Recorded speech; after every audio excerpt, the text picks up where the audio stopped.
कि धर्म भी लिखना बंद किया जाए। धर्म एक है, बाकी सब क्या है? पंथ। और धर्म की कोई अंग्रेजी नहीं होती, जैसे योग की कोई अंग्रेजी नहीं होती, ब्रह्म की कोई अंग्रेजी नहीं होती, कर्म की अंग्रेजी नहीं होती। बहुत सारे शब्द हैं, इनकी अंग्रेजी होती नहीं। इंग्लिश में वो शब्द ही नहीं है।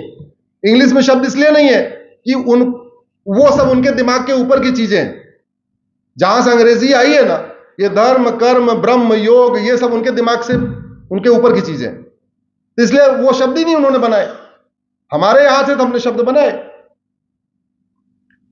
मैंने एक पीआईएल फाइल किया है अभी लेटेस्ट, आप लोग गूगल करेंगे अगर धर्म रिलीजन अश्विनी उपाध्याय, तो आपको डिटेल मिलेगा। अभी केंद्र सरकार के गृह मंत्रालय, कानून मंत्रालय, शिक्षा मंत्रालय, संस्कृति मंत्रालय को नोटिस जारी हुआ है। हमने मांग किया है कि सारे जितने भी किताबें हैं और गवर्नमेंट के डॉक्यूमेंट हैं, वहां से धर्मनिरपेक्ष शब्द हटाया जाए। जितने फॉर्म है, स्कूल एडमिशन का फॉर्म हो, चाहे राशन कार्ड का फॉर्म हो, चाहे बर्थ सर्टिफिकेट फॉर्म, वहां धर्म पूछना बंद किया जाए। वहां अंग्रेजी में रिलीजन पूछते हैं, पूछिए, हिंदी में पंथ पूछिए, धर्म मत पूछिए, क्योंकि धर्म एक है, पंथ नहीं। और जो चीज एक है वो पूछा नहीं जाता। और भारत एक धार्मिक राष्ट्र है, भारत एक धार्मिक राष्ट्र है, भारत धर्मनिरपेक्ष नहीं है, इसलिए धर्मनिरपेक्ष शब्द को हटाया जाए। अगली पीआईएल सेकुलरिज्म के खिलाफ भी चल रही है, और एक और भी पीआईएल करूंगा जल्दी, कि राम दरबार फिर से वापस लाया जाए संविधान में। भारत के संविधान में राम, लक्ष्मण, माता सीता का चित्र था। एक पार्ट पे भगवान कृष्ण अर्जुन को उपदेश दे रहे हैं। भारत के संविधान के एक पार्ट पे हनुमान जी का चित्र था। भारत के संविधान के एक पार्ट पे भगवान बुद्ध का चित्र था। एक पार्ट पे भगवान महावीर का चित्र था। एक पार्ट पे नालंदा विश्वविद्यालय था। एक पार्ट पे गुरुकुल के स्कूल थे। एक पार्ट पे हड़प्पा मोहनजोदड़ो था। एक पार्ट पे हाथी, बैल और घोड़ा, इसका चित्र था। सेकुलरिज्म के कीड़े के कारण ये सारे चित्र हटा दिए गए। अगर संविधान में राम दरबार होता तो स्कूलों में रामचरित मानस पढ़ाने का कोई विरोध कर पाता क्या? जोर से बोलिए जरा। और राम दरबार इसमें होता तो इसमें सेकुलर शब्द जुड़ पाता क्या? नहीं। अगर संविधान के जैसे भगवान कृष्ण की फोटो थी अर्जुन को उपदेश देते हुए, अगर वो फोटो रही होती तो स्कूलों में भगवत गीता अनिवार्य करने पे कोई court, high court, supreme court, कोई या पॉलिटिकल पार्टी विरोध कर पाती क्या? नहीं।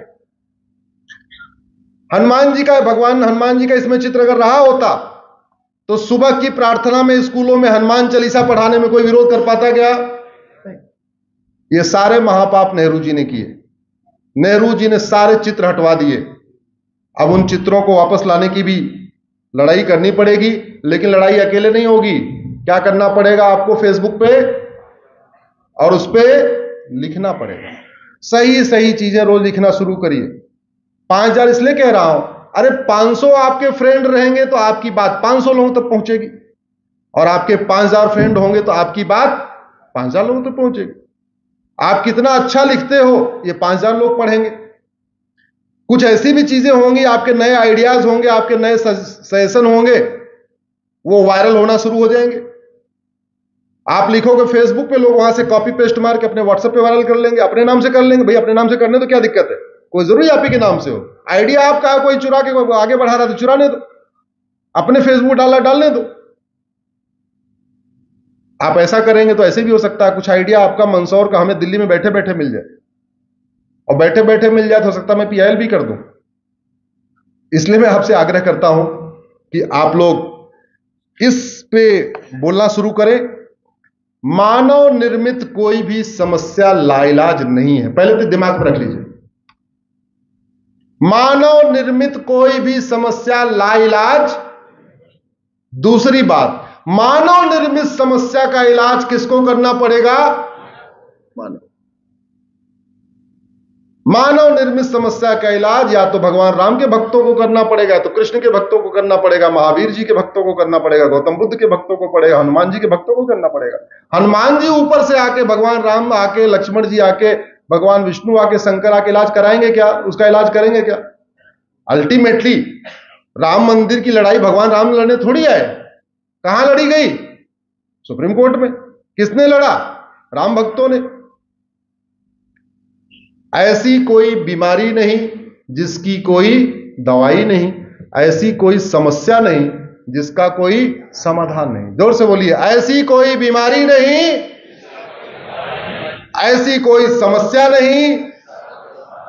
केवल 1 घंटे का समय आप लोग देना शुरू करिए, लिखना शुरू करिए, जागरण शुरू करिए।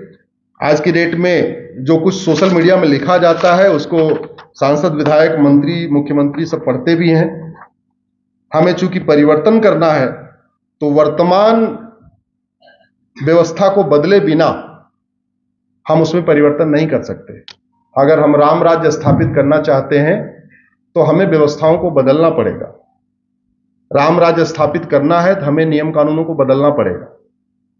और नियम कानून घटिया होते हैं तो समस्याएं बढ़ती हैं, नियम कानून व्यवस्था अच्छी होती, समस्याएं ठीक होती हैं। इसका सबसे बड़ा उदाहरण, कश्मीर में खूब नरसंहार होता था पहले, हिंदुओं ने पलायन किया, कश्मीर पूरा खाली हुआ। एक धारा ने काम किया, एक धारा, सिंगल। कौन सी धारा थी वो? 370 खत्म हुआ, आतंकवाद खत्म हुआ, 370 खत्म हुआ, वहां से पलायन। अब तो चलो बचे नहीं, जितने बचे, लेकिन अब तो पलायन नहीं हो रहा है ना। ऐसे 50 और घटिया कानून चल रहे हैं, 370 जैसे 50 घटिया कानून चल रहे हैं। उन घटिया कानूनों का इलाज कहां होगा? या तो सुप्रीम कोर्ट में होगा या तो संसद में होगा। सुप्रीम कोर्ट की लड़ाई हमारे जैसे हैं, हम 2-4 लोग हैं, हम लड़ते रहते हैं, लेकिन उसका जो इफेक्टिव इलाज होगा कहां होगा? संसद में। तो संसद में इलाज तभी होगा जब सांसद उन विषयों को उठाएंगे। अब सांसद उन विषयों को तब उठाएंगे या तो आप सांसद के सर पे जाके बैठ जाओ, रोज उनको जगाओ, उनको टोको, महीने में एक बार जा जाके उनके पास बैठो। दूसरा, कम से कम सोशल मीडिया में लिखो, सोशल मीडिया में लिखो, उसको लोग पढ़ना शुरू करेंगे, उसको देखेंगे। इसका 2 ही तरीका है। आप लोग इतनी देर हमें सुने, बहुत ध्यान से सुने, ज्यादा ही गंभीर होकर सुने, बीच में हंसना छोड़ दिया, इसके लिए भी आपको धन्यवाद देता हूं। अगर कोई बहुत विशेष, आपका एक प्रश्न था, बीच में खड़ी हो गई थी, बताइए।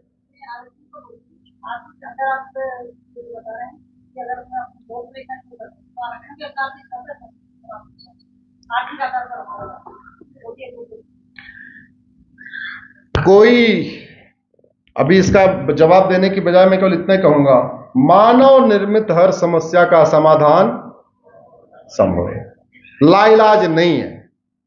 जो समस्या भारत में है, अगर वो सिंगापुर में नहीं है, फ्रांस में नहीं है या अमेरिका में नहीं है, इसका मतलब वो समस्या लाइलाज नहीं। बड़ी सीधी सी बात। इसलिए जितनी भी समस्या है, आतंकवाद, अलगाववाद, कट्टरवाद, जिहाद, मजहबी उन्माद, माओवाद, नक्सलवाद, धर्मांतरण, घुसपैठ, पत्थरबाजी, जो भी समस्या है, ये सभी समस्याएं, इनका इलाज है, बस इनकी सही दवा ढूंढने की जरूरत है। सही दवा है, घटिया कानून बदले जाए, घटिया व्यवस्था बदली जाए, घटिया सिस्टम बदला जाए, और वो स्वाभाविक सी बातें बदले। आप डिमांड करोगे, सप्लाई होगी। अगर आप ये सोचोगे नहीं नहीं यार अपना काम धाम बढ़िया चल रहा है, अपना गाड़ी मकान हो गया, वैगनर आ गई या जो भी है, अपना फार्म हाउस बन गया, अपना सब कुछ ठीक हो गया, जरूरत क्या है, उससे नहीं बदलेगा। आपको थोड़ा पेन लेना पड़ेगा, थोड़ा सोचना पड़ेगा। आप राम के भक्त हैं तो 14 साल वनवास नहीं, कम से कम पर डे 14 मिनट तो दीजिए, सोचिए तो, समस्या के मूल कारण को लिखिए, तो अस्थायी समाधान को लिखना तो शुरू करिए। भगवान राम की सबसे बड़ी पूजा यही होगी कि राम राज्य स्थापित करने में जो समस्याएं आ रही हैं उनको आप लिखना शुरू कर दीजिए, समझिए भगवान राम की पूजा हो रही।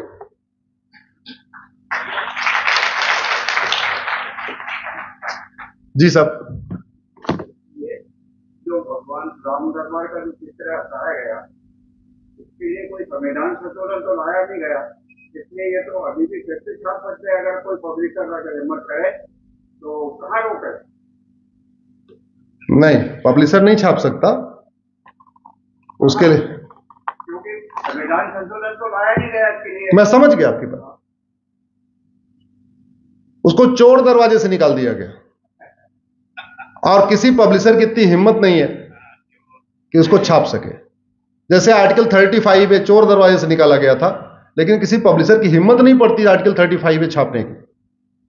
इसलिए हमें आर्टिकल 370 तो पता था क्योंकि छपता था, लेकिन आर्टिकल 35 में पता ही नहीं चलता था क्योंकि छपता नहीं था, किसी किताब में नहीं होता था। इसलिए दोबारा राम दरबार लाने के लिए, भगवान कृष्ण को वापस लाने के लिए, भगवान बौद्ध को, भगवान महावीर को वापस लाने के लिए, भगवान हनुमान जी को वापस लाने के लिए हनुमान भक्तों को थोड़ा मेहनत करना पड़ेगा, थोड़ा प्रयास करना पड़ेगा। और प्रयास वही है, जिस चीज की डिमांड होगी वो सप्लाई होगी। अगर आपकी डिमांड में दम है और डिमांड जोर से हो रहा है, सामूहिक हो रहा है, लाखों की संख्या में हो रहा है, तो सप्लाई होगी। और जोर से डिमांड हो, लाखों की संख्या में हो, उसका एक ही तरीका होता है, या तो जैसे दिल्ली घेर लो, जैसे आजकल तथाकथित किसानों ने घेरा हुआ है, तो वो तो नहीं कर पाएंगे आप लोग, सब लोग हैं। तो दूसरा तरीका, घर में बैठे बैठे उसको लिखना शुरू किया।